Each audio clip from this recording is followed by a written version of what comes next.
जय भोलेनाथ मित्रों, आज हम आपको भगवान शिव जी की बड़ी ही अद्भुत कहानी सुनाने जा रहे हैं। आपसे निवेदन है कि आप इस कहानी को पूरा सुनना। इस कहानी से आपको जीवन में बहुत कुछ सीखने को मिलेगा। तो चलिए मित्रों, आपका ज्यादा समय नष्ट न करते हुए कहानी को प्रारंभ करते हैं। मित्रों, एक बार भगवान भोलेनाथ कैलाश पर्वत पर बैठे हुए थे। तभी अचानक से उनके मन में पृथ्वी लोक का भ्रमण करने का विचार आया और वे पृथ्वी लोक पर भ्रमण करने के लिए देते हैं। जब वो पृथ्वी लोक पर पहुंचे तो उन्होंने एक नव युवक को देखा। वह रास्ते में ईश्वर को दोष देते हुए चला जा रहा था। वो अपने जीवन से बहुत दुखी था। ये देखकर भगवान शिव जी सन्यासी का रूप धारण करके उस नव युवक को असली दुख के बारे में ज्ञान देते हैं। तो चलिए मित्रों, इस कहानी के माध्यम से समझते हैं कि मनुष्य के जीवन में असली दुख क्या होता है। मित्रों, एक बार फिर से आप सभी से निवेदन है कि आप इस कथा को पूरा सुनिए। इस कथा को आधा अधूरा छोड़कर जाने की गलती मत करना, क्योंकि आधा अधूरा ज्ञान आपके लिए घातक सिद्ध हो सकता है। मित्रों, जो भी शिव भक्त इस पवित्र कथा को पूरा सुनता है उसे मन चाहे फल की प्राप्ति होती है और भगवान शिव जी की कृपा दृष्टि सदैव उस पर बनी रहती है। मित्रों, सुख और दुख एक ही सिक्के के दो पहलू है। ये बात तो आपने सुनी ही होगी। सुख और दुख हमारे जीवन में लगातार आते ही रहते हैं और हमें लगता है कि हमारे जीवन में हजारों दुख हैं, हजारों समस्याएं हैं। लेकिन वास्तव में देखा जाए तो हमारे जीवन में केवल एक ही दुख होता है। और वो कौन सा दुख है, आज हम इस कहानी के माध्यम से जानेंगे। प्रिय मित्रों, प्राचीन समय की बात है। मध्य देश में एक अत्यंत ही शोभायमान और रमणीक नगर था। उस नगर में श्याम नाम का एक व्यक्ति रहता था। वो बड़ा ही आलसी और कामचोर था।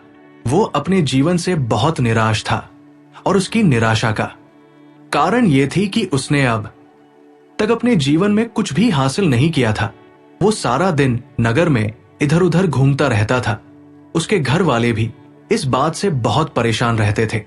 वे चाहते थे कि श्याम बाहर जाकर कुछ अच्छा काम करें, कोई अच्छी नौकरी कर ले, लेकिन वो उनकी एक भी बात नहीं सुनता था। घर वाले दूसरों का उदाहरण देकर उसे ताने मारते थे, उसे तरह तरह की बातें कहते थे, लेकिन उसे कोई फर्क नहीं पड़ता था। वो अपनी ही मस्ती में मस्त रहता था, जबकि उसके साथ के सारे मित्र कामयाब हो चुके थे। कोई अच्छा व्यापार कर रहा था तो कोई अच्छी नौकरी कर रहा था। जब भी श्याम के मित्र मिलते तो वे सभी अपनी बड़ा चढ़ाकर बातें बताते थे, लेकिन श्याम कुछ नहीं करता था। वो चुपचाप सुन लेता। जब भी कोई उससे पूछता कि तुम क्या कर रहे हो तो वो कुछ नहीं करता। ये बताने में उसे बहुत शर्म महसूस होती थी।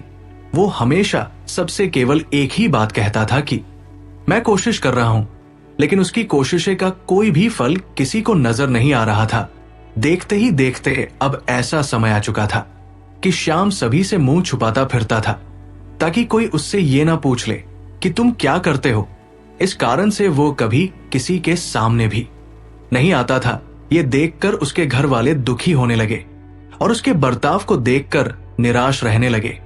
अब तो श्याम के घर वाले उसे घर का बोझ कहने लगे थे। ये सब बातें सुनकर श्याम अपने आप को बहुत अकेला और तन्हा महसूस करने लगा। एक दिन तो उसके मन में ये भी विचार उत्पन्न होने लगे कि मेरे हाथों में कुछ नहीं है तो मैं क्या कर सकता हूं। अकेले बैठकर वो रो रहा था और भगवान को दोष दे रहा। एक दिन वो रात को चुपचाप घर से निकलकर कहीं जा रहा था। तभी उसने रास्ते में देखा कि एक सन्यासी महात्मा लोगों को प्रवचन दे रहे हैं और वे महात्मा प्रवचन में दुख की बातें कर रहे हैं। श्याम कुछ देर के लिए अपना मुंह छुपाकर वहीं पर खड़ा हो गया और सन्यासी महात्मा की बातें ध्यानपूर्वक सुनने लगा। सन्यासी महात्मा प्रवचन में कह रहे थे कि दुख हमारा सबसे बड़ा साथी है। हमें दुख अपने स्वयं के जीवन के बारे में समझाता है और हमें जीवन यापन का सही तरीका भी बताता है। किंतु आप दिन पर दिन और कमजोर होते जाएंगे, निराश होते जाएंगे।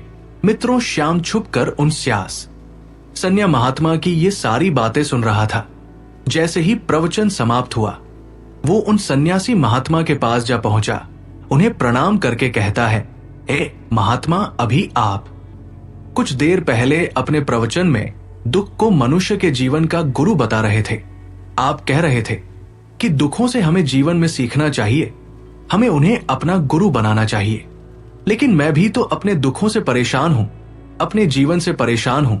मैंने अब तक जो दुख ले हैं, मुझे तो कभी ऐसा प्रतीत नहीं हुआ कि मेरे दुख मुझे कुछ सिखा रहे हैं, बल्कि मुझे तो हमेशा यही लगता है कि वह मुझे पीड़ा दे रहे हैं, तकलीफ दे रहे हैं। ये दुख की पीड़ा बहुत भयंकर होती है, ऐसा लगता है। अब इसके बाद हमारा जीवन समाप्त हो जाएगा, इसके बाद हमें कुछ नहीं मिलने वाला, और यहां तक कि हमें मृत्यु भी उसके सामने कम लगती है। जब लोग ताने मारते हैं, कटु वचन बोलते हैं, जब लोग मेरी मां से पूछते हैं कि आपका बेटा क्या करता है, लोगों की ये बातें सुनकर मां को बहुत ठेस पहुंचती है, और मैं उनसे कुछ नहीं कह पाता। श्याम की ये बातें सुनकर सन्यासी महात्मा श्याम से कहते, बेटा, जब तुम्हारे जीवन में कोई असली दुख आए तब तुम मेरे पास आना, मैं इसका समाधान तुम्हें अवश्य बताऊंगा। सन्यासी महात्मा की ये बात सुनकर श्याम आश्चर्यचकित हो गया। उसे ये समझ नहीं आ रहा था कि क्या उसने अब तक जो दुख सहन किए हैं वो असली दुख नहीं है। उसने जो अब तक जो पीड़ा सही है, जो लोगों के ताने झेले हैं, जो तकलीफें उठाई है, क्या वो असली दुख नहीं है। आगे वो मन ही मन अपने आप से कहता है कि जब मुझे मेरे अपने ही नहीं समझ पाए तो ये सन्यासी क्या समझेगा। इतना सोचकर वो वहां से चला गया। सभी लोगों के ताने सुन सुनकर श्याम बहुत थक चुका था। वो अपने जीवन से बहुत निराश हो चुका था। इस कारण उसने निर्णय लिया कि वो अब कुछ करके दिखाएगा। उसने अपने पिता से थोड़ा सा धन लिया और उस धन से उसने एक व्यापार शुरू किया। उसके पिता श्याम के इस कार्य को देखकर बहुत खुश थे कि कम से कम मेरा बेटा कुछ करने का प्रयास तो कर रहा है, लेकिन उसे व्यापार में कोई सफलता नहीं मिल रही थी। इस कारण वो बहुत ही हताश और निराश हो चुका था। उसे ये समझ नहीं आ रहा था कि वो क्या करे, किस तरह से वह अपने व्यापार को आगे बढ़ाए। तभी उसके पिता ने उससे कहा, बेटा, कोई बात नहीं, इसी तरह से प्रयास करते रहो, आज नहीं तो कल सफलता अवश्य मिलेगी।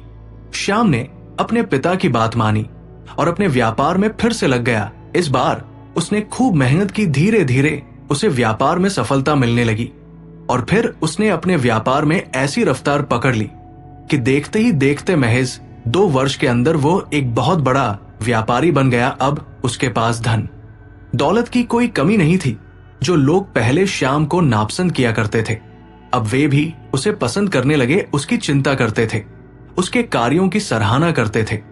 उसके माता पिता भी अब अपने बेटे से बहुत खुश थे और उसकी सफलता से वे अत्यंत प्रसन्न थे। धीरे धीरे श्याम के मित्रों की संख्या लगातार बढ़ने लगी। श्याम के कुछ मित्रों ने उसे ये भी सलाह दी कि उसे अपना व्यापार और तेजी से बढ़ाना चाहिए, उसे और फैलाना चाहिए। जब तुम आज केवल इस नगर के सबसे बड़े व्यापारी हो, तब तुम इतना खुश हो, तुम्हारे साथ ये सारे लोग हैं, वहीं पर तुम सोचो कि जब तुम इस राज्य के सबसे बड़े व्यापारी बन जाओगे, तब तुम्हारे यहां पर लोगों की भीड़ लग जाएगी।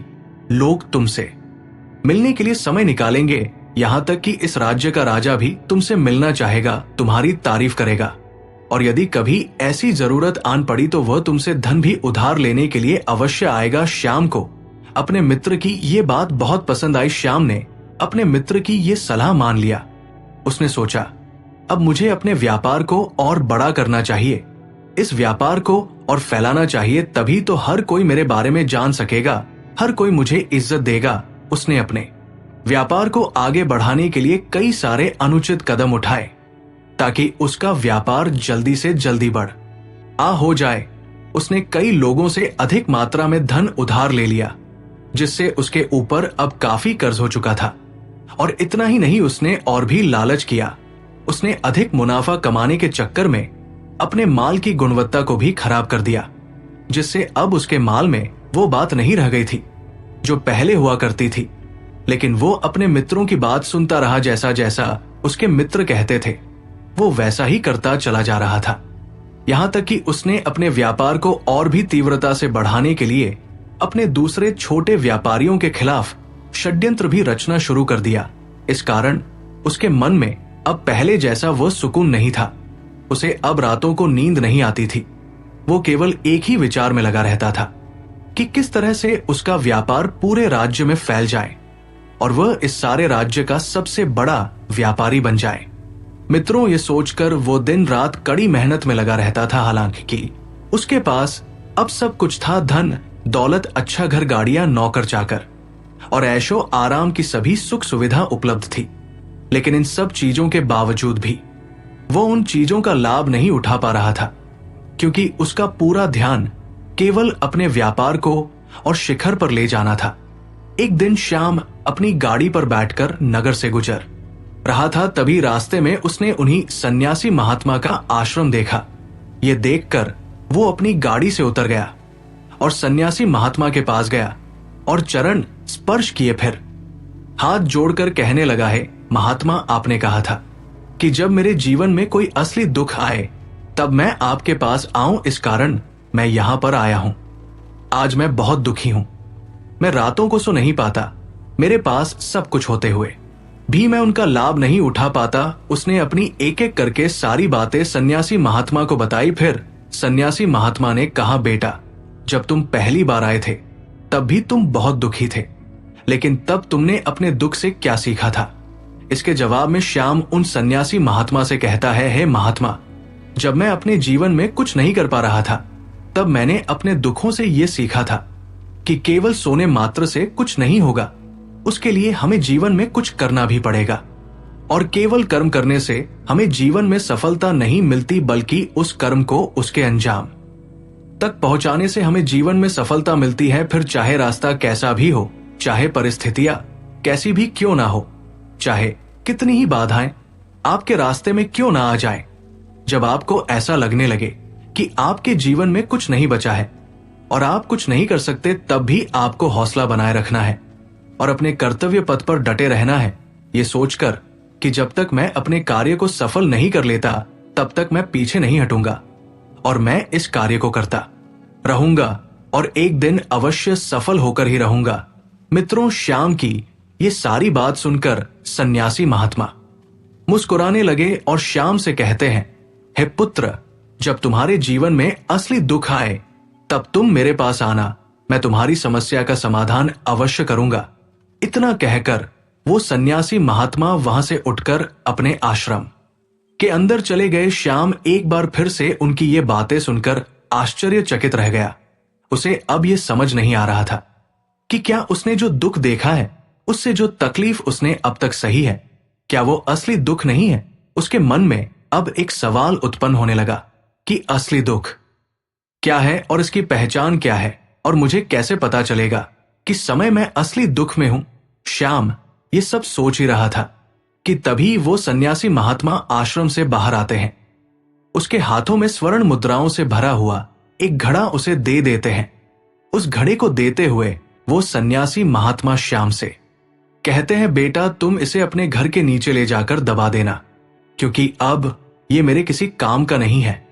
जब मुझे इसकी जरूरत पड़ेगी तब मैं वहां से खोद कर इसे निकालूंगा।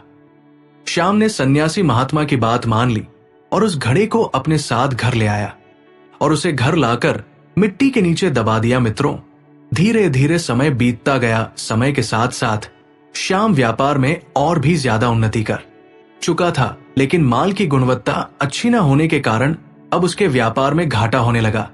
और कुछ ही दिनों बाद ऐसा समय आया कि उसका व्यापार पूरी तरह से बंद हो गया। वो दुखी हो गया, लेकिन वो ये सोचकर निश्चिंत था कि उसने जो कुछ भी कर्ज लिया है वो कर्ज उसने अपने मित्रों से लिया है, जिस कारण वो उन्हें कर्ज लौटाने में थोड़ी देरी भी कर देगा तो उसका कोई भी मित्र कुछ नहीं कहेगा। श्याम ये सोच रहा था कि उसके मित्र उसका बुरे समय पर साथ देंगे, लेकिन सबसे पहले उसके मित्र ही उससे अपना कर्ज वापस लौटाने की मांग करने लगे।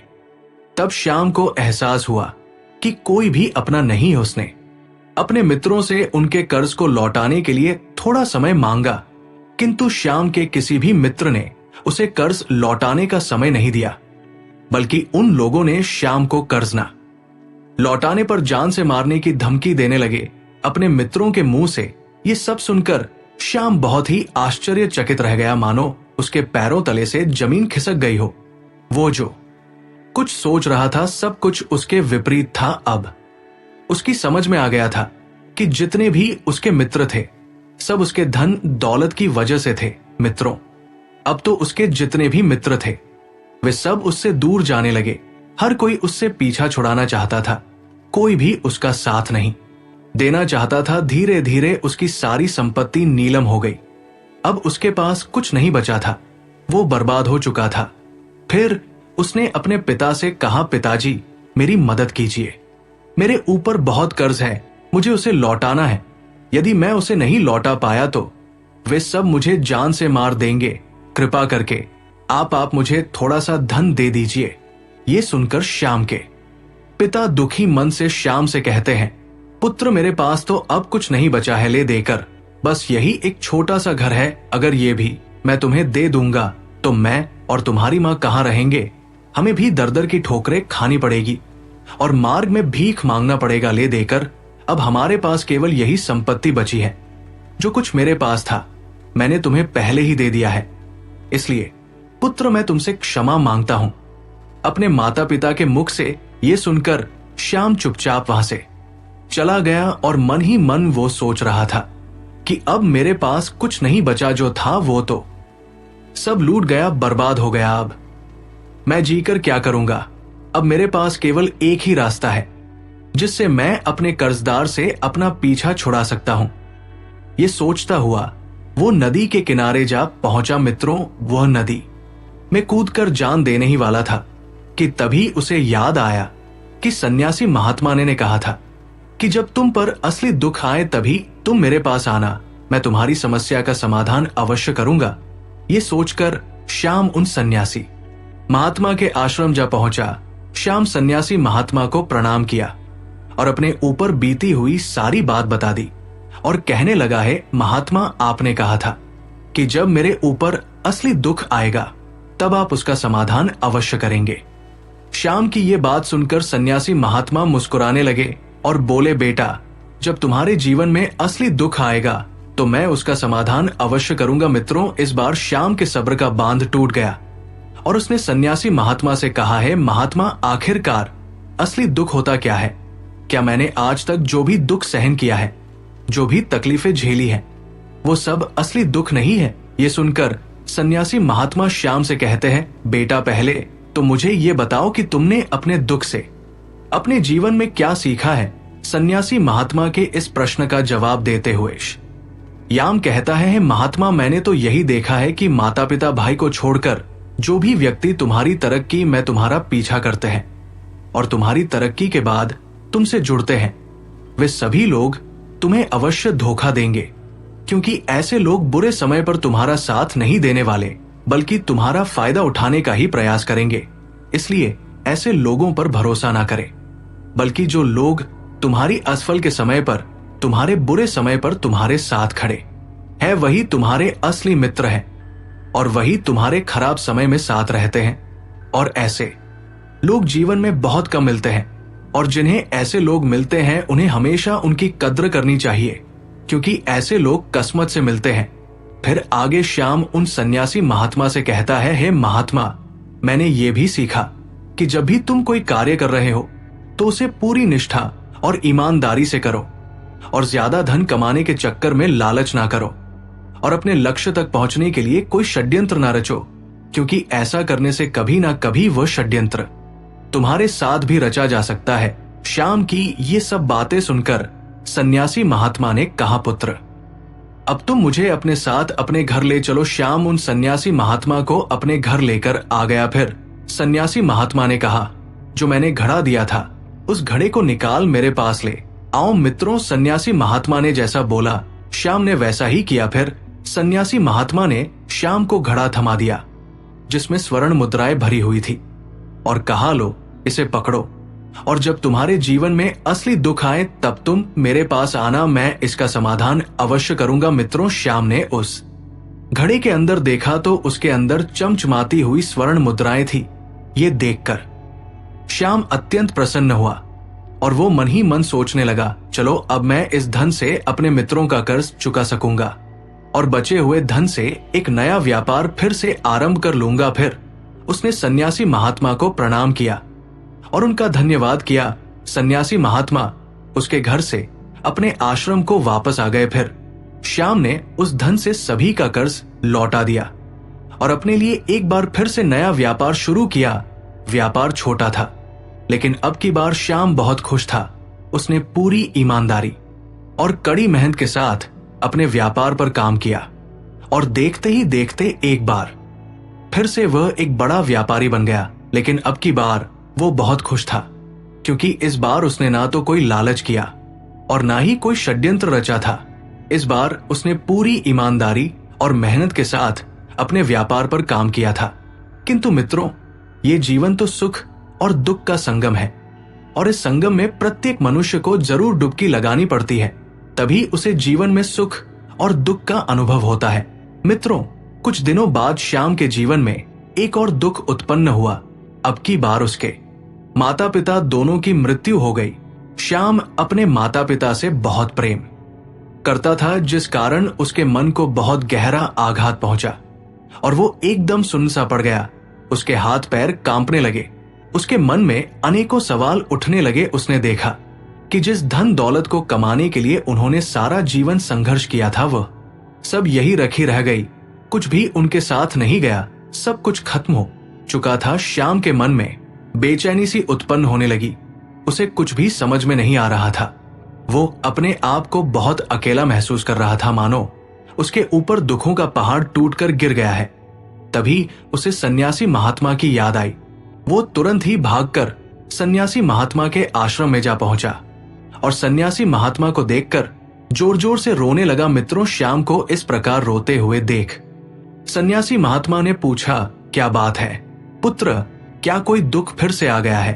तभी श्याम ने कहा, नहीं मुनिवर, इस बार सब ठीक है, किंतु आज मेरे माता पिता की मृत्यु हो गई और वे मुझे छोड़कर इस संसार से विमुक्त हो गए हैं और आज मैं बहुत अकेला महसूस कर रहा हूं। मैं बहुत दुखी महसूस कर रहा हूं। तभी वो सन्यासी महात्मा श्याम से कहते हैं, बेटा, इसमें दुखी होने वाली क्या बात है? ये तो समय का चक्र है। इस संसार में जिसका जन्म हुआ है उसकी मृत्यु भी निश्चित है। एक दिन तो सभी को ये मृत्यु लोक छोड़कर जाना है। यहां पर कोई सदा के लिए रहने नहीं आया और ना ही कोई रहेगा। हम सब एक ना एक दिन मृत्यु को प्राप्त हो ही जाएंगे। और मृत्यु कब आएगी ये किसी को नहीं पता। हो सकता है कि आज मेरी मृत्यु हो जाए और कल तुम्हारी हो जाए। ये सुनकर श्याम आश्चर्यचकित रह गया। उसने सन्यासी महात्मा से कहा है, मुनिवर, आप ये क्या कह रहे हैं? मैं तो अभी जवान हूं, मेरा तो अभी विवाह भी नहीं हुआ है और मुझे तो अभी अपनी पूरी उम्र बितानी है। मुझे तो जीवन में अभी बहुत कुछ करना है और आप कह रहे हैं कि मैं कभी भी मृत्यु को प्राप्त हो सकता हूं।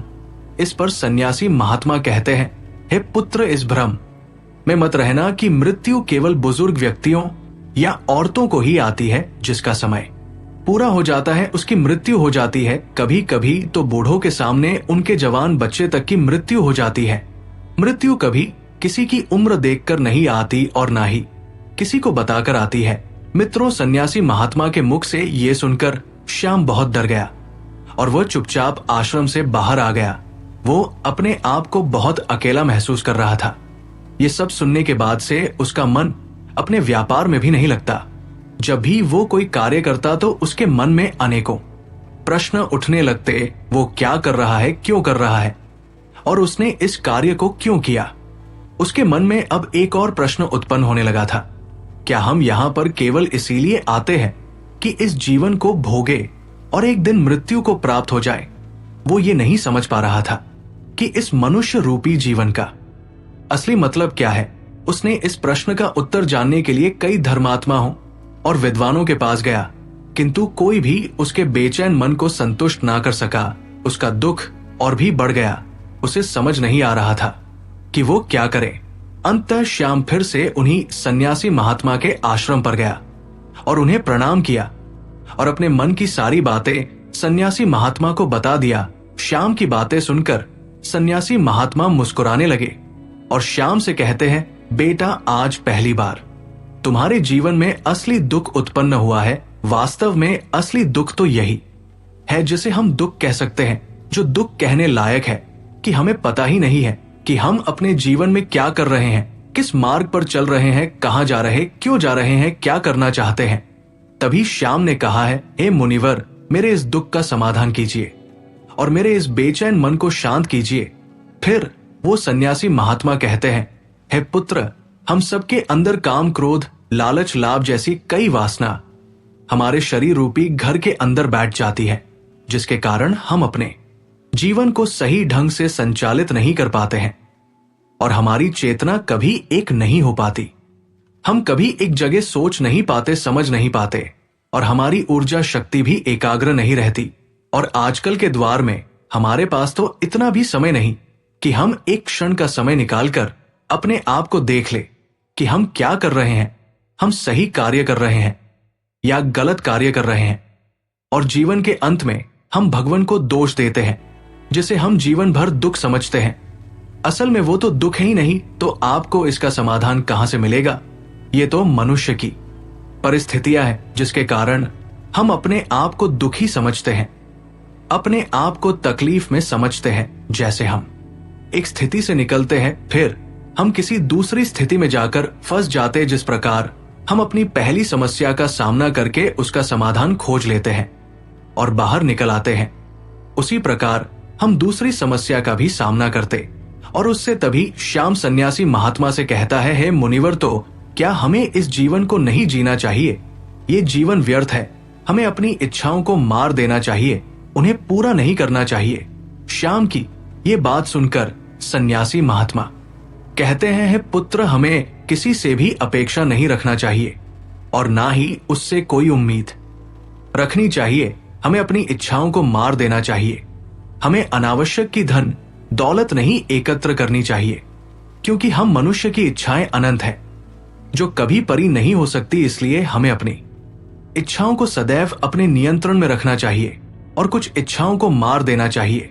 जब तुम्हारी इच्छाएं तुम्हारे वश में होती है तो तुम जो चाहो वो कर सकते हो और अपने जीवन को सही तरीके से संचालित कर सकते हो। मित्रों, सन्यासी महात्मा की ये सारी बातें सुनकर श्याम ने सन्यासी महा को दंडवत प्रणाम किया और कहा, है मुनिवर, आपका बहुत बहुत धन्यवाद। आज आपने ये अद्भुत ज्ञान देकर मेरी सबसे बड़ी समस्या का समाधान कर दिया है। मैं जीवन भर आपका आभार व्यक्त करूंगा। आज से अपने आप को एकत्रित करूंगा। है मुनिवर, मानव शरीर में बहुत ऊर्जा है और अपार शक्ति है, किंतु हम कभी भी इस पर अपना ध्यान नहीं देते। हम कभी भी अपनी ऊर्जा को केंद्रित नहीं करते, अपने ऊपर कभी ध्यान नहीं देते। हमारा जीवन भी कुछ ऐसा ही है। कोई भी परेशानी आती है तो हम स्वयं को दोषी न कहकर भगवान को दोषी बताने लगते हैं। यदि आप हमें इन परेशानियों से छुटकारा पाना है तो हमें अपने आप पर ध्यान केंद्रित करना होगा और अपने आप को जानना होगा। तभी हम अपने दुखों से उन समस्याओं का समाधान निकाल सकते हैं और जीवन में निरंतर आगे बढ़ सकेंगे और अपने जीवन में आए हुए सभी दुखों का समाधान कर सकते हैं। मित्रों, इस प्रकार से आज की ये ज्ञानवर्धक कहानी समाप्त हुई। आशा करते हैं कि आप ये प्रसंग बहुत अच्छा लगा होगा। ऐसे ही वीडियो देखने के लिए चैनल को सब्सक्राइब और वीडियो को लाइक जरूर करें।